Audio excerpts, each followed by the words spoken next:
9-njy ise dinne mecburçuluk barmya yoqluğun hakkında. Nahmadu ve nusalli ala Resulil Kerim. Müslüman oğlum, geçenki jeletedeki gurumlar biz Türkmen ile bir hevara ağır kep. Qata ağır kep. Biz ne ağır gelir Müslüman doğan. Çünkü biz henişin boyuna lağıtız. Çünkü boynalamda la ilahe illallah Muhammed Resulullah düşünmeyene ediptiriz. Çünkü namaz düşünmeyene okuyaz. Çünkü Kur'an düşünmeyene okuyaz. Bir de Huda bir formaga düşündürtdüler dini, biz henişi diyanata öyle bolmaklığı biz boyuna lağıtız. Burada boynalmasan kıyım ol yani. Açık kurdun. Her bir hatta da şu şeyde. Öyün işinden şu an bir boynalmasan yarın yıkılıp baryandır. İş demektir bir adam boynalmasın. Ama boynalandan sonra giyce saat 2'de de gidiliyor sonra. Ağladan bilen gidip çölükte nova duruyorlar. Bilmeyen falan şirket falan beriye değilsin. Millet ağladan bilen son kapsında. Yöneke o saat 9'da sen turduk falan. Ertine ma oturmadık yani. Ne deyip şun onu boynalıptırlar, onunla peydava diyorlar. Ama belki de boynalmadı Müslüman da onu sıkıyım mı diye. O zaman şu taydan çok koyanım o da namit bulamayla Allah Teala'dan. İnnallâhe yuhibbut tevvâbîn. Allah da tövbe eder kavvar yer. Her kimde günah ol yer.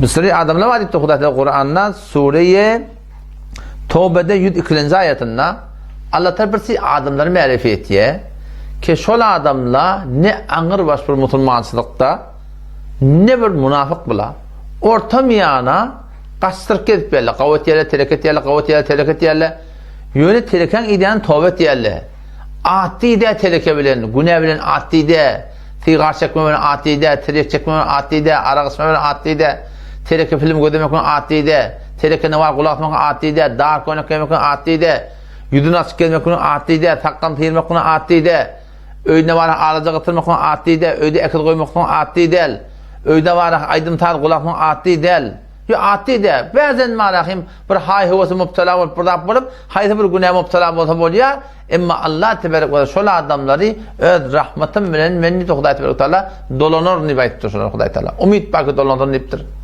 ayetini okuyup verin ve akharun i'tarafu bi zunubihim khalatu amalan salihan ve akhara sayyi'a asallahu en yetube aleyhim innallaha gafurur rahim ve akharun i'tarafu onlardan başka yani anır baş musulmansığı yeten ne de münafık da de bir zaman var diye öyle ne et yerler i'tarafu bi zunubihim öz günahlarını itiraf et yerler diye halka vera vel mullip berenak ile vera vel mullip berenak ay elçekene deyip berenak ganimet potabolar deyip berenak yok doğru ihtiyatın bir de günahkar etmellesini ulatı ettirdi istiğfar zayinna üzülçüp bilmedi yeni var ahim ya Allah sen hasanayların ka yürekten peşiman olup bir adamla var ve akharun i'tarafu bi zunubihim öz günahlarını itiraf et yerler halatu amelen saliha ve akhara sayyi'a hem gavat yerli hem tereket yerli hem gavat yerli yani şu doğratında kastırk edip yerli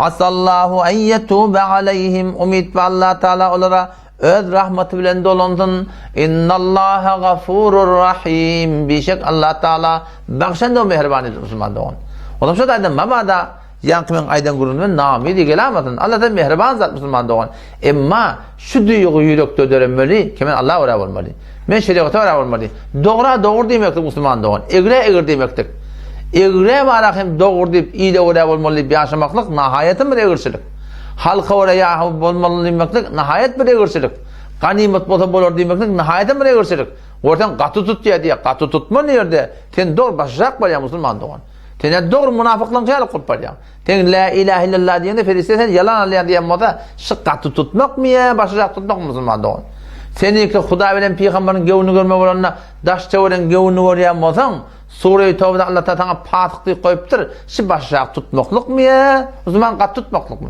Biz kat tutamdak Müslüman doğan. Biz doğru tutacak ol başımıza koyayım. Şu taydan marahim, eğer marahim, haydi bir günah karşıya müptela boluptur. Heni terk edip bolmanı. Oturup Allah'tan dua etki deydi. Kavada bilme otur şeydi, kavcaydı terör baraydı. İnşallah şunun bereketine Allah Teala tevfik verir. Hadiste geliyor. Ma min abdin yudnibu zemben fi yuhsunet tahur. Hiçbir benimle yok ki diye Peygamber günah etmesin diye. Günah edipten hava bartın kavuluk madde hakkı diye. Tümme yakumu fe yusalli rek'atayn. Ondan sonra barıp da 2 rekat namaz okuyudun.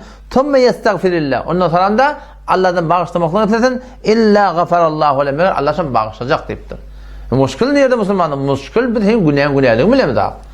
Muşkul şunu için Müslümanın bir eğriyim bilemiz daha. Bizim ağzımıza aliyen kefinin ötkülün eğri boluğlu. İyi de oraya olmalı ile nazur kep. Halka oraya olmalı, beter nazur kep. Rahatça tövbe etmek yok onun bizim aramızda. Ama Huda Teala diye her kim her günah ettin, dilinden mi olsun, kulağından mı olsun, elinden mi olsun, günahdan sonra barıp da kavul kıldı, her kıldı, namazı kıldı, Huda Teala yalvardan, Allah Teala Müslümanlığın geçecek deyiptir. Sonra şu ayet okuyuptur Peygamberimiz. وَالَّذ۪ينَ اِذَا فَعَلُوا فَاحِشَ Oları ki günah kebire murtakip bolyalar, اَوْ ظَلَمُوا اَنْفُسَهُمْ ya günah sagîra murtakip bolyalar, dekarullah, Allah'ın yatlayanlar ha edadım o. Ya Allah mahfedevori. فَاسْتَغْفَرُوا لِذُنُوبِهِمْ günahlarına Allah Teala'dan bağışlamakla diyorlar. وَمَنْ يَغْفِرُ الذُّنُوبَ إِلَّا اللّٰهِ günahını Allah'dan başka bağışlayacak yok. وَلَمْ يُسِرُّوا عَلَى مَا فَعَلُوا ettiyen işlerine ısrar etmeyenler. Israrlar yok. Ay ganimet olur. Yeni edecekten yok. وَلَمْ يُسِرُّوا عَلَى مَا فَعَلُوا ısrarlar yok. Her yerde müptela ile istiğfar et yerler. Takkap bilmem yeni müptela ile yeni istiğfar et yerler. Yeni bir torda müptela ile yeni istiğfar et yerler. Zor varım istiğfar edip yerler. وَهُمْ يَعْلَمُونَ اُولَٰئِكَ جَزَاؤُهُمْ مَغْفِرَةٌ مِّنْ رَبِّهِمْ Olan paydaş Allah Teala bağışlayacak deyip şöyle diyor. وَجَنَّاتٌ تَجْرِي مِنْ تَحْتِهَا الْاَنْهَارُ خَالِد۪ينَ فِيهَا Her günah kebire murtakip bolup, günah sagîra murtakip bolup, iyi diyen yalvarıp, tığınıp, çağırıp veren adamları Allah Teala bağışlayacak mı deyiptir. Oşulan cayda cennet deyiptir. Hem işi cennette olacak deyiptir. Ve ne kadar gavdiye paydaş diye Huda Teala. Otomuşa tayda Müslüman doğullum, şunu şüpor maraqim oturmaktık gerek. Yürek duygumu Hudaya oraya olmakta bu düşünmeli. Vakti ki şu ayet iyine ne diye? Hatta Enes radıyallahu anh ayetiye, bana haber yetti diye vakti ki yankı ayet, günah kebire murtakip budan, günah sagîra murtakip budan, yeni de var Hudaya yalvardan, Allah'ın bağışlayacak deyiptir da, şu ayet iyine ne diye? İblis ki şeytanla başlığı ağladı diye şunu. Eyvah ben bir içeri oldum, Hudaya ulukan günah olsun, küçük günah bağışlayacak deyipti. Benden şurada iblisi ağladı diye, o şununla antıştı diye iblisiye, hadis-i şerifte getiriyor, antışıptır ki Allah Teala'nın şunun azzatına kasam diye, kimin adamların oğlunun hemen gumrah eder, tam adami ki ruh diye şunun tellerine bağlı. İblis kasam içiptir, şeyden kasam içiptir. Allah Teala kasam içiptir, ben ulluğuma kasam, tam adami ki şolar benden bağışlamaklık isteseler, Allah Teala benden bağışlar deyiptir diye Müslümanlar. O zaman şu daydım malakım, şol öz günahımızı, don istiğfar bilen, tövbe bilen, namaz bilen, sadaka bilen Allah tebarek ve teala nimet etmeli. Şunu Huda Teala yumaklık etmeli. Tövben gafli yapılmaz. Müslüman tövbe etmek gerek. Huda Teala Kur'an'da yankı 18. ayet Sure-i Tövbe'de "Veleysetit tevbete" deyiptir. Tövbeti yok ola adamdan diye. Kim olay Allah? Lillezine ya'malune seyyiat. Günahı ketipyerler. Hatta idâ hadara ahadahumul maut. Bir gün ölüm geliyor. Hakka can karkaraglarının tövbe diyenin ayetlerine "Kâle inni tubtul an" men tövbe diyenin Huda Teala men onları kabul etmeyen ettin Müslümanlar. Velellezine yemutuna ve hum kuffar. İmanı yetmeyen adamlar. Hol ahirde tövbe iman getirecek diyen Huda Teala men Müslümanları kabul etmeyen deyiptir. Can karkara gelmeyeke, azal başa gelmeyeke tövbe etmek gerek. Acalın haçan geleceği belli Müslümanlar. Acalın haçan geleceği belli değil. Şu taydan çalamcak tövbe etmek gerek. O İslam'a oraya, Kur'an'a oraya yaşamakla kastetmek gerek. Geçen cerihen başında ahirarını ayttim. Qav olmaklığa qav adamla bilen gelmeli. Qav dostla bilen gelmeli. Qav ceretelere varmalı. Qav boydaşlara varmalı. Qav oturcuklara varmalı. Şöyle bilen adam düzelya Müslüman doğan. Kemal-i hemneşin dermen eser kâd ve gernemen hemen hakem kâzsem. Ta zamani ki hemneşinin qav olmasa kitab-ı kıyme bilen, navareşme bilen, yine burada bilen insan kemale etmiyor Müslüman doğan.